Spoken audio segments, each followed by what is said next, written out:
राम राम मंडळी, सत्य घटनेवर आधारित नवनवीन व्हिडिओजसाठी चॅनलला सबस्क्राईब करायला विसरू नका. सुमन आणि प्रेम हे दोघे नवरा बायको होते. प्रेम एका कारखान्यात मजुरीचं काम करत होता. प्रेमला फारसा पगार नव्हता, पण त्या थोड्याफार पगारात सुद्धा तो घर चालवत होता. पण सुमनच्या इच्छा आकांक्षा खूप मोठ्या होत्या. सुमनचे खर्चसुद्धा जास्त असायचे, त्यामुळे त्या दोघांमध्ये खूप वाद होत होते. पण त्याहून अधिक भयानक म्हणजे सुमनला वांग्याचा वापर करायचा खूप घाणेरडी सवय होती. त्यामुळे दोघांच्यात खूप वाद झाला आणि नंतर हा वाद अखेरच्या टोकापर्यंत गेला आणि सुमनला जीव गमवावा लागला. आत्ता नक्की दोघांमध्ये झालं तरी काय असावं?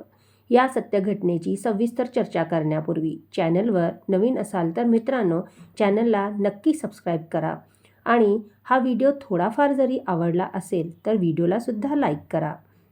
मित्रांनो, सुमन ही खूप देखणी, सुंदर स्त्री होती आणि आकर्षक व्यक्तिमत्व होतं.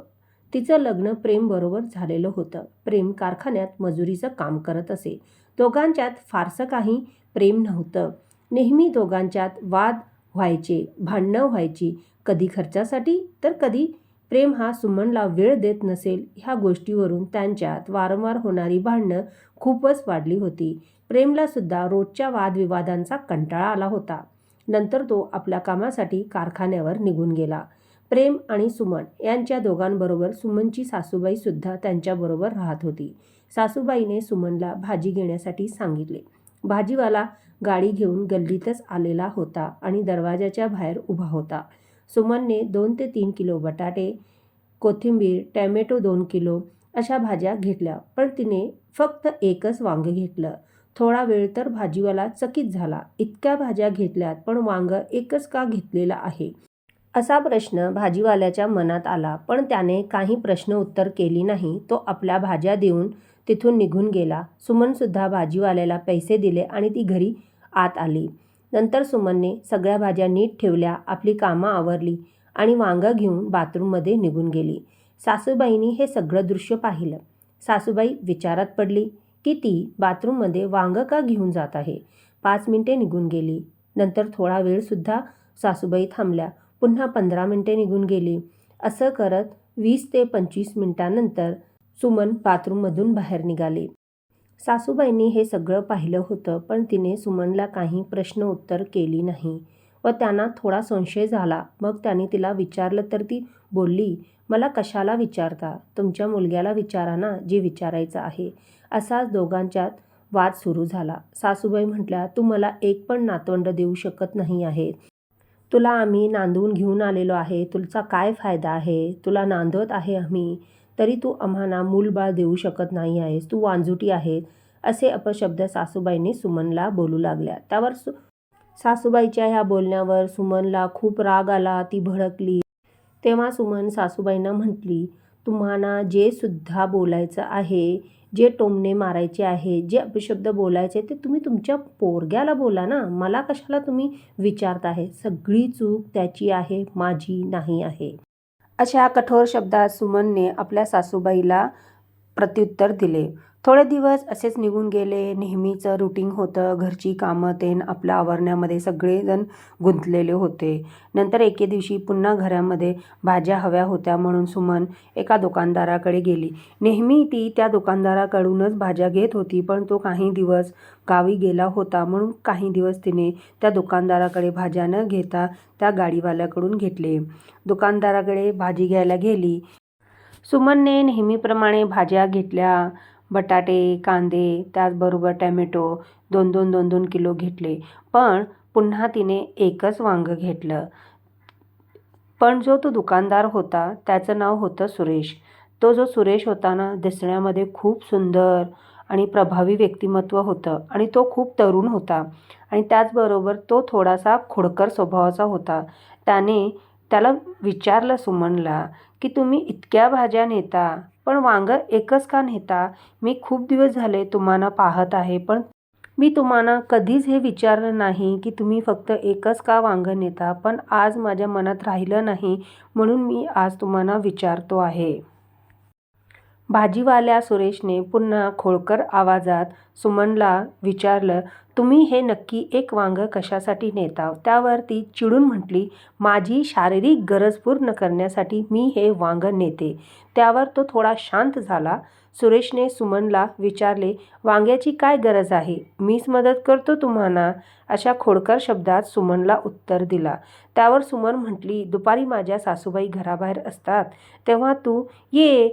दोघांनी एकमेकांना फोनचे नंबर दिले. दुपारची वेळ झालेली होती. सासूबाई 2 ते 3 तासासाठी बाहेर निघून गेलेल्या होत्या. सुरेश आला आणि तो सुरेश भेटायला आला. दोघांच्यामध्ये शारीरिक संबंध झाले आणि दोघांचा रंगारंगीचा कार्यक्रम सुरूच होता. दोघांनी एकमेकांचा पुरेपूर आनंद घेतला. त्यांचा कार्यक्रम संपल्यानंतर सुमनने सुरेशकडून 2,000 रुपये घेतले, कारण ती पैशासाठी काहीही करू शकते, अशा विचारवंताची ती महिला होती. सुरेशने सुद्धा सुमनला 2,000 रुपये आनंदात खुशीने काढून दिले. सुरेश नेहमी सुमनला दुपारच्या वेळेत भेटायला यायचा. दोघांचा रंगारंगीचा कार्यक्रम सुरूच होता. कोणाचाही त्या दोघांमध्ये अडथळा नव्हता, कारण सुमनची जी सासूबाई होती ना, ती फक्त हिंडण्याचं काम करत होती. इकडे तिकडे फक्त फिरतच राहायची, हिंडतच राहायची. त्यामुळे त्या दोघांना खूप वेळ मिळत होता. अचानक एके दिवशी पुन्हा असंच झालं. सुमनची सासूबाई बाहेर निघून गेली. सासूबाई घराबाहेर निघताच सुमनने सुरेशला फोन केले की तू आता भेटायला ये, माझी सासूबाई घराबाहेर गेलेली आहे. दोघांचं रंगारंगीचं कार्यक्रम शांतपणे सुरू होतं. पण सुमनची सासूबाई अचानक 2 तासात सांगून गेलेली अर्ध्या तासातच परत आली. जेव्हा सासूबाईंनी दरवाजा ठोकवला आणि दरवाजा सुमनने उघडला तर त्या दोघांची अवस्था बघण्यासारखी नव्हती. नको त्या अवस्थेत सासूबाईंनी सुमन आणि भाजी विक्रेत्या सुरेशला पाहिले. तेव्हा सुमनच्या सासूबाईंनी सुरेशला खूप शिव्या दिल्या आणि त्याला हाकलून लावले. नंतर आपल्या सुनेला सुमनला सुद्धा खूप काही बोलली. सुमन रडायला सुरुवात केली. सासूबाई, माझं चुकलं, पुन्हा मी ही चूक करणार नाही, ह्या वेळेला मला माफ करा. पण हे जे सगळं झालेलं आहे, तुमच्या मुलग्या प्रेमला हे काहीही सांगू नका. तुमच्या पाया पडते, पुन्हा ही चूक मी करणार नाही.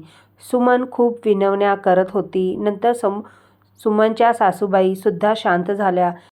सासूबाईला सुद्धा वाटलं की ही पहिली चूक आहे आणि पहिलीच वेळ आहे, हिला माफ करते, पुन्हा ही चूक होणार नाही, असा शब्द सासूबाईंनी सुमनकडून घेतला.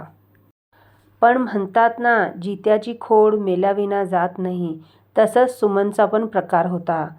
सुमन थोडे दिवस शांत राहिली, पण तिने पुन्हा आपला कारभार सुरूच ठेवला. पण ह्या वेळेला तो भाजीवाला नव्हता, कारण तो आता ओळखीचा झालेला होता सासूबाईंच्या. म्हणून तिने एक नवीनच ग्राहक पकडलेला होता. तो ग्राहक म्हणजे तिच्याकडे जो कपडे विकायला येत होता, तो कपडे विक्रेता जो गल्लीमध्ये कपडे घेऊन विकत होता, त्याच्याबरोबर सुमनने शरीर संबंध प्रस्थापित केले. तो सुद्धा घरी यायचा. दुपारच्या वेळेला सासू नसल्यामुळे ते दोघेजण आपल्या रंगारंगीचा कार्यक्रम चालूच ठेवायचे. सुमनला वाटत होते सासूबाई घराबाहेर निघून गेलेल्या आहेत, आता ती निवांत आहे. पण त्या दिवशी सासूबाई सुद्धा अचानक घरी आल्या आणि पुन्हा सासूबाईंनी सुमनला आणि त्या कपडे विक्रेत्याला एकत्र पाहिले. नको त्या अवस्थेत दोघेजण झोपलेले होते. त्यावर सासूबाई पुन्हा आरडाओरडा केला, त्या व्यक्तीला हाकलून लावलं आणि सुमनला सुद्धा खूप शिवीगाळ केली की तू अजिबात सुधारणारी बाई नाही आहेस, तू खूप वाईट आहेस, तू माझ्या मुलग्याला धोका देत आहेस, त्याचा विश्वासघात करत असेल, तू कधीही सुधारणारी नाही आहेस. पुन्हा सुमनने आपलं रडगाणं सुरू केलं. ती रडायला सुरुवात झाली आणि पुन्हा ती माफी मागत होती, नाटक करत होती आणि रडत होती. पुन्हा हे चूक करणार नाही, ह्या वेळेला मला माफ करा. पण सासूबाई ह्या वेळेला शांत राहिली. तिने त्यावेळेला आपल्या सुनेला प्रत्युत्तर कोणत्याही प्रकारे दिलं नाही. दोघीजणी आपापल्या कामात व्यस्त झाल्या. जेव्हा संध्याकाळचे 7 वाजले, प्रेम घरी आला, तेव्हा सासूबाईंनी म्हणजे प्रेमच्या आईने प्रेमला तिच्या बायकोबद्दल सुमनबद्दल सगळं काही सांगितलं की तू घरी जेव्हा नसतोस, दुपारच्या वेळेला मी सुद्धा जेव्हा घराबाहेर राहते तेव्हाही परपुरुषांबरोबर शारीरिक संबंध प्रस्थापित करते आणि त्यानंतर संध्याकाळी वांग्याबरोबर सुद्धा अनैतिक प्रकारे कार्य करते. अशा प्रकारे तुझी बायको सुमन ही एक कॅरेक्टरलेस महिला झालेली आहे. तेव्हा सासूबाईंनी आपल्या मुलग्याला प्रेमला सगळी सत्य परिस्थिती सांगितली. त्यामुळे प्रेम हा खूप रागावलेला होता. त्याने सुमनचं हात धरलं आणि आपल्या रूममध्ये घेऊन गेला आणि आतून कडी लावली आणि आतल्या रूममध्ये एका टेबलवर 1 किलोभर वांगी होती. प्रेमने ती सगळी वांगी सुमनच्या नको त्या ठिकाणी घातली. सुमन खूप ओरडत होती, रडत होती, किंचाळत होती. तिला खूप दुखत होतं, पण प्रेमच्या मनात आपल्या पत्नीबद्दल सुमनबद्दल कोणतीही दयामाया आली नाही. थोड्या वेळानंतर रूममधून आवाज येणे बंद झाले. रूमच्या बाहेर उभी होती प्रेमची आई, मोठमोठ्याने ओरडत होती, पण कोणीही दरवाजा उघडत नव्हता. म्हणून तिने आजूबाजूच्या लोकांना एकत्र केलं आणि म्हटलं की माझा मुलगा आपल्या बायकोला घेऊन रूममध्ये गेला आहे आणि दरवाजा अजिबात उघडत नाही. थोड्या वेळापूर्वी आतून आरडण्या-ओरडण्याचे आवाज येत होते, पण आता आवाजसुद्धा येत नाही. मला खूप भीती वाटत आहे, चला माझी मदत करा. म्हणून सगळेजण आजूबाजूचे लोक एकत्र झाले. त्या लोकांनी दरवाजा तोडला आणि आत गेले तर तेव्हा पाहिलं की सुमन मृतावस्थेत होती आणि तिच्या अंगातून, पायातून खूप रक्त निघत होतं आणि प्रेम हा बाजूलाच बसलेला, एकदम निस्तब्ध, शांत बसलेला होता. नंतर गल्लीतल्या एका व्यक्तीने पोलिसांना फोन लावला आणि तिथली सत्य परिस्थिती सांगितली. पोलीस तातडीने तिथे पोचले. पोलिसांनी सुमनचा मृतदेह पीएमसाठी पाठवला. जेव्हा सुमनचा पीएम करण्यात आला तेव्हा तिथल्या डॉक्टरांनी सुद्धा डोक्यावर हात ठेवले. त्या डॉक्टरांना सुद्धा खूप धक्का बसला. कोण व्यक्ती अशा प्रकारे आपल्या बायकोचा जीव घेऊ शकतो? नंतर सुमनचा पीएमचा रिपोर्ट आला. मग त्यांच्या लक्षात आलं की अशा प्रकारे हिचा जीव गेलेला आहे वांग्याचा असा वापर केल्यामुळे. नंतर पोलिसांनी प्रेम करून या सगळ्या गोष्टीबद्दल विचारलं तर प्रेमने स्पष्ट सांगितलं, माझी बायको कॅरेक्टरलेस होती. तिचा इतर परपुरुषांबरोबर सुद्धा शारीरिक संबंध होता. तिला फक्त पैसा हवा होता. ती पैशासाठी काहीही करू शकत होती. पण जेव्हा मला ह्या सगळ्या गोष्टी कळाल्या, मला माझा राग आवरला नाही, म्हणून मी हे सगळं काही केलेलं आहे. मला या कृत्याचा कोणत्याही प्रकारे पस्तावा नाही. तुम्ही जी शिक्षा मला द्याल मला ती मान्य आहे, असा जाब प्रेमने पोलिसांना दिला. मित्रांनो, या घटनेबद्दल तुम्हाला काय वाटलं? तुमच्या प्रतिक्रिया नक्की कमेंटमध्ये सांगा. भेटूया अशाच प्रकारच्या सत्य घटनेवर आधारित नवनवीन व्हिडिओजमध्ये. तोपर्यंत स्वतःची काळजी घ्या, सतर्क राहावा. जय हिंद, जय महाराष्ट्र.